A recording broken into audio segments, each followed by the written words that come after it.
Oke, baik. Assalamualaikum warahmatullahi wabarakatuh. Di sini kami dari kelompok 2, yang dimana akan menjelaskan tentang analisis, regulasi, dan implementasi program food estate di Indonesia. Lalu di sini ada anggota kelompok. Yang pertama ada Muhammad Fahri Maulana dengan ujung NPM 041. Lalu ada Naila Putri Paujiah dengan ujung NPM 100. Lalu ada Probo Aryo Satyo dengan ujung NPM 079. Dan saya sendiri Albi Ardi Wijaya dengan ujung NPM 002. Baik, di sini saya akan menjelaskan tentang latar belakang yang dimana program Food Estate ini berjalan sejak tahun 1995, yang dimana hampir 30 tahun sudah berjalan, yang bertujuan dengan meningkatkan produksi pangan melalui konversi lahan skala besar. Yang dimana realitanya pertama ada produksi beras ini menurun, yang awalnya 31,31 juta ton pada tahun 2019 menjadi 30,90 juta ton pada tahun 2030. Lalu ada impor beras pada tahun 2024 ini menjadi 4,52 juta ton. Lalu ada anggaran era Prabowo dengan jumlah 105,9 triliun. Lalu di sini ada sejarah program yang akan dilanjutkan atau dijelaskan oleh teman saya. Baik, sebelumnya terima kasih kepada moderator yang sudah memberikan kesempatan kepada saya untuk menjelaskan tentang sejarah program dari Food Estate ini. Nah, program Food Estate ini merupakan kebijakan pembangunan pertanian yang emang berlangsung panjang di Indonesia dimulai sejak Orde Baru hingga pemerintahan saat ini. Sejarah ini munculnya pada tahun 1995 ketika pemerintahan Soeharto meluncurkan proyek lahan gambut atau yang dikenal dengan Mega Rice Project. Proyek ambisius ini bertujuan mengubah 1,45 juta hektar lahan gambut di kawasan Kalimantan menjadi areal pertanian padi. Namun, hasilnya sangat mengecewakan. Dari target yang sangat besar tersebut, hanya 0,2% atau sekitar 3.000 hektar yang berhasil ditanami. Kegagalan ini hanya membuang-buang anggaran sebesar 13,3 triliun rupiah, tetapi juga meninggalkan kerusakan lingkungan yang parah. Sejarah berulang kembali ketika masa pemerintahan Susilo Bambang Yudhoyono yang berlangsung dari tahun 2008 sampai 2014. Pemerintahan meluncurkan dua program yang besar, yakni Merauke Integrated Food and Energy Estate atau MEFEE dan proyek Delta Kayan. Sekitar 1,6 juta hektar lahan dibuka untuk program ini. Namun realisasinya pertanian sangat minim, hanya mencapai 8,6% atau 141,124 hektar dari total lahan yang dibuka. Anggaran yang dikeluarkan mencapai 8,09 triliun rupiah pada masa itu.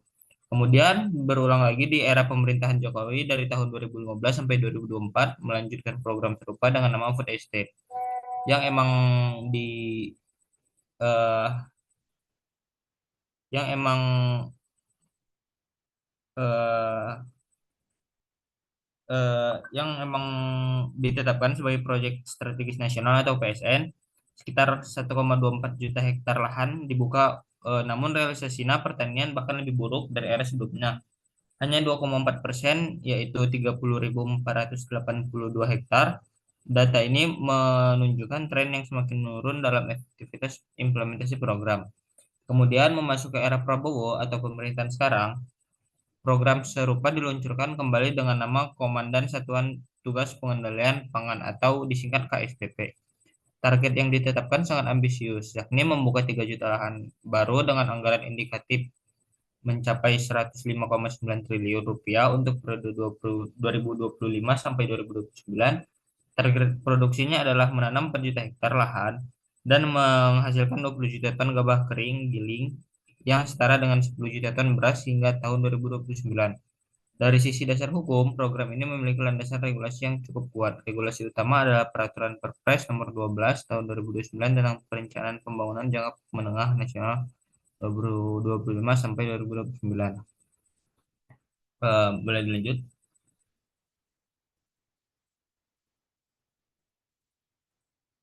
Nah, dasar hukum di sini eh, yang program ini dilandaskan tadi ya yang untuk saya disclaimer dari peraturan Perpres tahun 12 nomor tahun 12 nomor 12 tahun 2025 eh, sampai 2029. Peraturan ini menetapkan food estate sebagai proyek strategis nasional dengan tiga intervensi utama. Pertama adalah intervensi geospasial dan infrastruktur yang mencakup pemerataan dan pembangunan prasarana pendukung. Yang kedua adalah intervensi on-farm yang berkaitan dengan kegiatan pertanian di lapangan. Ketiga adalah intervensi off-farm yang mencakup pengelolaan dan pemasaran hasil pertanian. Selain Perpres 12, nomor 12 tahun 2025, terdapat beberapa regulasi pendukung yang menjadi landasan hukum program ini. Undang-Undang nomor 18 tahun 2012 tentang pangan menetapkan Kerangka Ketahanan Pangan Nasional, Undang-Undang Nomor 59 Tahun 2004 tentang Rencana Pembangunan Jangka Panjang Nasional memberikan arah pembangunan jangka panjang. Peraturan Menteri Lingkungan Hidup dan Kehutanan Nomor 7 Tahun 2021 mengatur tentang penggunaan lahan dan perlindungan lingkungan, serta Peraturan Presiden Nomor 131 Tahun 2024 yang mengatur tentang koordinasi dan pelaksanaan proyek strategis nasional. Secara historis, pola yang terjadi adalah pengulangan kebijakan yang sama dengan hasil yang serupa.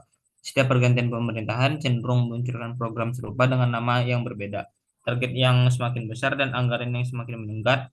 Namun, realisasi di sini selalu jauh dari target dan justru meningkatkan berbagai masalah baru, baik dari aspek sosial, ekonomi maupun lingkungan.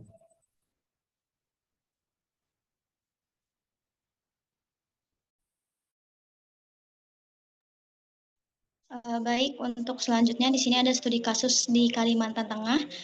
Di Kalimantan Tengah itu kan pemerintah membuka 165.000 hektar lahan gambut dan hutan lindung ya. Untuk hasilnya itu bagaimana? Hasilnya itu hanya 2,7 sampai 3 ton per hektarnya. Sangat jauh di bawah rata-rata nasional yaitu 5,1 ton per hektarnya. Bahkan dari 90% itu petani gagal panen gitu. Nah, selain itu, pembukaan lahan ini tuh menyebabkan deforestasi, di mana deforestasi hutan orang utan. Lahan terbengkalai dan terjadi tumpang tindih kewenangan antara Kementan dan juga Kemenhan. Boleh di next.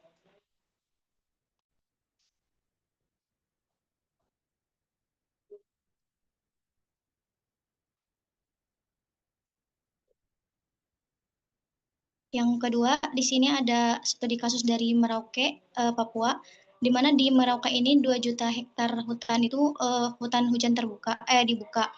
Ini berpotensi menghasilkan emisi 782 ton karbon dioksida, di mana setara dengan 27,2 batas emisi Indonesia tahun 2030. Nah, yang lebih ironis ini, food estate di sini sudah berjalan sejak 2010. Tapi Merauke ini tetap menjadi kabupaten termiskin, yaitu masyarakat adat suku Malin kehilangan tanah mereka tanpa proses konsultasi sama sekali. Boleh di next. Yang terakhir ada studi kasus dari Sumatera Utara. Nah, di Humbang Hasundutan ini, Sumatera Utara, seluas 20.970 hektar direncanakan untuk kentang, bawang merah, dan juga bawang putih. Namun kenyataannya itu di sana malah petani itu malah menanam cabai, ubi jalar, dan tomat. Karena kenapa? Karena mereka menolak komoditas yang ditetapkan. Nah, dampaknya itu ada 30% rumah tangga kekurangan beras dan para petani ini kini menjadi buruh di lahan mereka sendiri. Nah, yang dapat disimpulkan dari ketiga studi kasus tersebut, kita tuh bisa melihat bahwa satu pola yang sama, di mana pembukaan lahan besar-besaran itu tidak otomatis menghasilkan ketahanan pangan gitu. Justru sebaliknya malah menimbulkan kerusakan lingkungan, konflik sosial dan juga kerugian bagi petani lokal di daerah-daerah tersebut. Sekian dilanjutkan oleh Teri.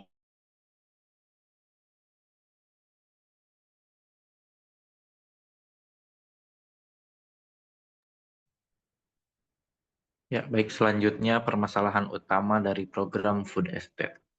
Yang pertama itu beban ekonomi yang tidak sebanding gitu. Meskipun telah menyerap anggaran yang sangat besar, sekitar 113,78 triliun di era Soeharto dan 105,9 triliun di era Prabowo.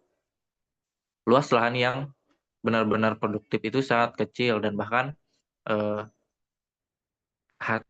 padi yang dihasilkan pun tidak lebih dari 10% gitu. Kemudian yang kedua, produktivitas yang rendah. Lahan gambut itu secara alami tidak ideal untuk produksi padi insentif. Nah, hasil panen menunjukkan sekitar 2,7 sampai 3,2 ton per hektar di kawasan food estate berada jauh di bawah rata-rata nasional, yang mana rata-rata nasionalnya itu sekitar 5,1 sampai 5,2 ton per hektar.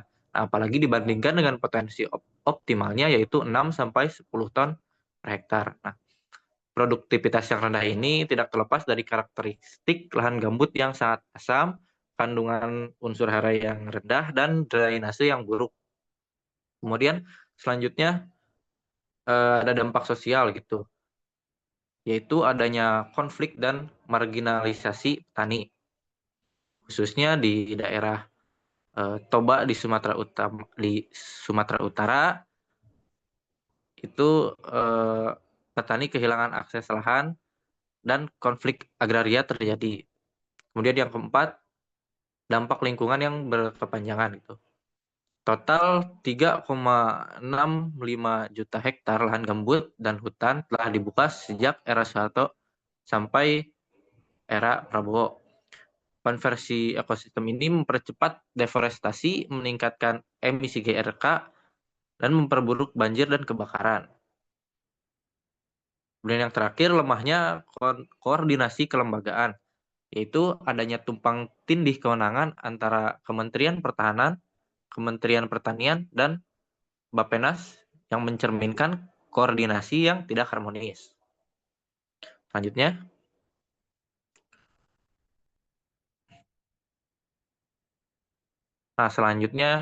ada analisis kesesuaian regulasi.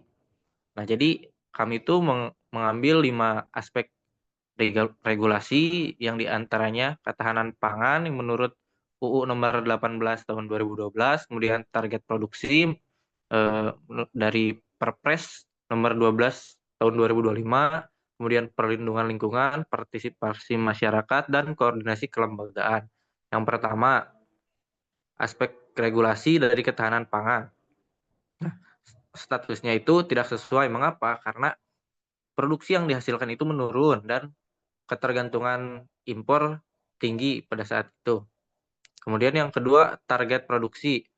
Target produksi juga masih belum sesuai. Mengapa? Karena historis realisasi dari lahan yang ditanami itu hanya sekitar 0,2 sampai 8,6%.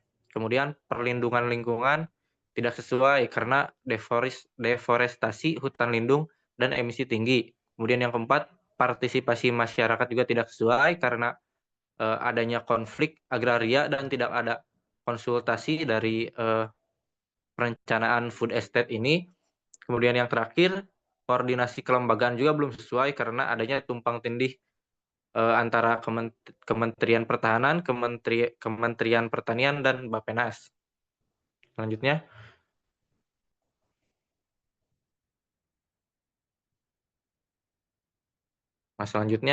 ada rekomendasi kebijakan.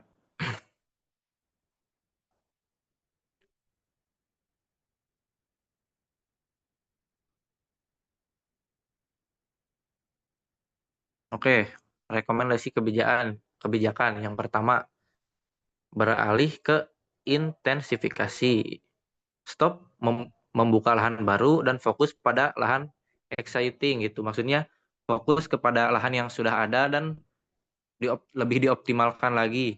Kemudian yang kedua, optimalisasi 20,5 juta hektar lahan tidur dengan kajian ilmiah. Kemudian yang ketiga, modernisasi agri-teknologi. Kemudian yang keempat, tata kelola partisipator, yaitu dengan melibatkan petani dan masyarakat. Kemudian yang terakhir, disertifikasi pangan lokal, yaitu dengan mengurangi ketergantungan terhadap beras melalui sagu, singkong, ataupun sorghum. Sekian dari saya. Oke, selanjutnya langsung saja ke kesimpulan.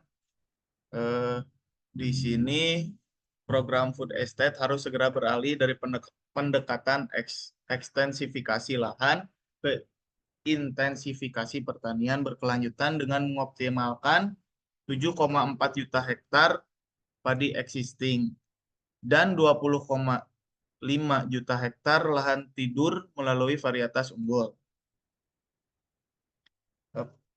Precision agriculture dan IoT guna meningkatkan produktivitas dari 5,4